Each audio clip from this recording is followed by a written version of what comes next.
No. If you want. So it seems like you weren't all that happy with how it went out there tonight. No, not at all. Not at all. Like I was saying up there, man, I want to bang. I want to fight. If guys want to do jiu-jitsu, they can go do IBJJF fight to win. They can go do one of those jiu-jitsu tournaments. They can even come to the gym, Travis Luter BJJ. We can do some jiu-jitsu there. But I mean, we're here for an MMA fight. I think the fans want to see some a little bit more banging. You know, I don't mind going to the ground, but I liked it when we were going for submissions. But when we were just laying there, it was like, dang, what are we doing here, bro? We're getting a little too intimate. So I really wasn't with all that. You know what I mean? I got married not too long ago. If I want to get intimate, I do that with her. I came to Philly to catch a body, not to make love. You know what I mean? So, yeah. There's the city of brotherly love. Yeah, but there was no love here tonight. You know what I mean? We can do that later on. We can go eat a cheesesteak, you know what I mean? And Max's is my preference, you know what I mean? And we can talk about it there. But, you know, in the cage, we should exchange a little bit more leather. And the city does hold some sentimental value there too, right? Like It does. It does. I saw my very first UFC fight here. But what really blew me away was when Anderson Silva was backing up and he knocked out Forrest Griffin. You know, it was a knockout that blew me away. You know, it wasn't hugging and grappling on the ground.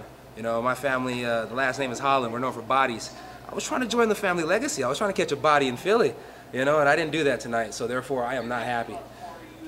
Is there anyone you see in your division that you're like, that guy, give me that guy, because then I know. The guy that just fought Phillips, what was his name again? Marshman. I'll take Marshman. Marshman got away with a lucky win. I kind of feel like I kind of got away with a win here tonight too.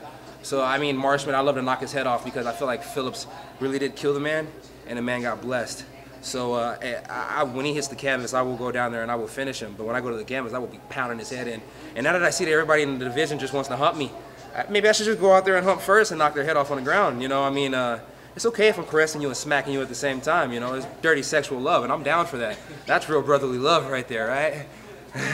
What did you say to the crowd exactly when you put your chin over the top at the end of the third round? He wants to hump today. Yeah. He wants to hump today. That's what I told the crowd. You know, I heard them out there booing, and I'm not very big and fond when they're booing. So I had to let them know, this is not me. I'm not shooting for takedowns. He's the one that wants to hump me. I got married not too long ago. If I want to do some humping, I stay at home and hump my wife. You know, excuse my language, but I mean, that's just how the way it goes. I think you turned him after that. Yeah, I was hoping they'd be a little bit more happy. They could watch the fights, have a little bit more fun, and understand that it's not always both guys' fault. Did you feel like there was any moment in there that you could have finished him? I know you obviously did. Yeah. There was a moment where I was pushing his head down and I was standing up and I had the hammer fist, and it was like I was thinking, like, do I hammer fist him or do I just go down there and hug him one more time? Because we're just, you know, we're really out here holding on to each other. It was really getting intimate. It was really brotherly love out there. You know, it was like big brother, little brother. Who's gonna squeeze each other's head off first? And maybe it's my fault. When we hit the canvas the first time, I went to squeeze his neck. I figured, you know, he got submitted his last time, and maybe he'll take getting submitted again. And then I guess it just turned into who can submit who instead of who can knock whose head off.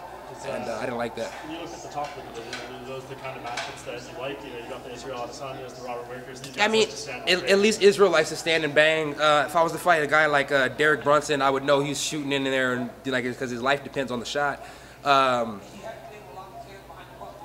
I don't like when guys who normally strike come in and try and hug me. You know what I mean? I like when they come in and do what you normally do. Don't come in here trying to switch the game plan up all of a sudden because I'm long and lanky. You know, if that's what we're gonna do from now on, I guess I'll just stay in the gym, work on takedown defense, and then just let the strikes come when they come. But I want to fight. You know, I really want to fight for the fans and for the people and for all the family out watching it. I don't want to lay and hug. I mean, I just really not fond of that. I'm just really not fond of that. Testament of your ability, right? Like guys who, with yeah. the strikers, you turn them into grapplers. That says something about you. Yeah, it does. I mean, look at Thiago. I mean, he's fighting John Jones. Hats off to him. He's been knocking everybody out. He hit me with some massive shots in our fight. Tried to rearrange my face, and I think he was mad because I asked him if he was on the naughty or the nice list for Santa Claus, and he just started pounding my freaking head in. But you know, he's normally a striker, and he wanted to grapple me on the ground the whole time.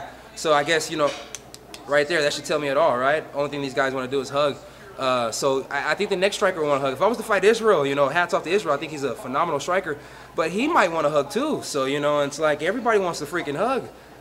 Give me Silva. Silva won't want to hug. I know Silva won't want to hug. You know, give me somebody like that.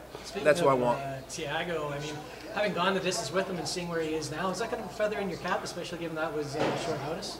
Yeah, I mean, it's kind of a feather. It's a feather in the cap knowing that he came in there and he hugged me. Because I know when he goes against John Jones, he's not going to try any of that hugging, right? So you know, a feather in the cap, I guess you could say so, but I still lost to the man. So, no true feather. The only feather would be maybe picking up some weight and going up to 205 and smacking his head in the right way. You know, that'd be nice because he's not escaping me. I'm gonna get him one day.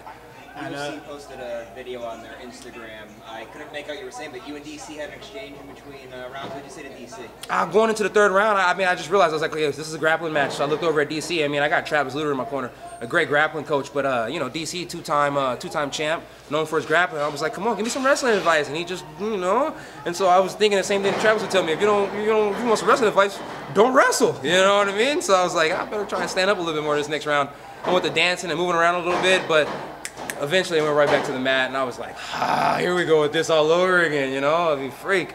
Can we stand up a little bit longer? That'd have been nice. And you want to be in the EA game? I definitely want to be on the EA game. You know, I'm playing EA Sports, and I'm using Israel's character. It's the closest blackest thing that they got on there look like me. So, you know, put me in a video game. I know my stats will suck at first, but I mean, shoot. I mean, I can figure it out on the game. I'll make it work. You know what I mean? Maybe I get blessed with some more decisions. The last one for me. Do your coaches ever get annoyed because you keep talking in your fights? And sometimes it's not the fights that they care about me talking in. It's at the gym. I never stop. You know what I mean? I never stop talking, bro. My grandpa used to call me Jabba Jaws, and Travis, when he goes to fight, he's like, yeah, go ahead and talk. You know, the guys don't like it. I don't have to hear it that much. I'm over here doing something else. And Shug, when we're doing strength and condition, he's like, bro, shut up. And with Cowboy, we talk back and forth with each other the whole time. So after the gym, we just call each other and have a whole nother conversation. So talking doesn't truly bother them in the ring. It's more so at the gym. It's like, come on, get some real work in, shut up for a little while. But you see right now, I'm not shutting up. That's it.